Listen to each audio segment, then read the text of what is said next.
నా ప్రియమైన సహోదరులారా, ఒక్కసారి మీరు ఆలోచించండి.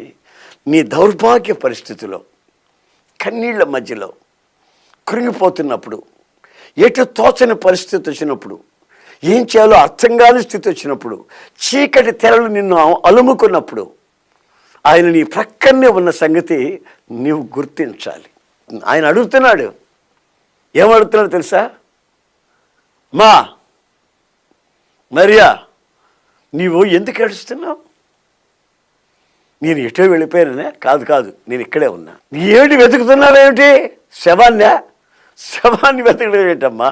నేను చెప్పాను కదా, మళ్ళా 3వ రోజులు లేస్తానని చెప్పాను కదా, మరణాన్ని జయిస్తానని చెప్పాను కదా.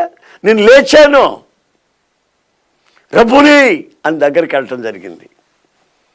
నా ప్రియమైన సహోదరులారా, మన పరిస్థితులు ఎన్ని అవాంతరాలు వచ్చినా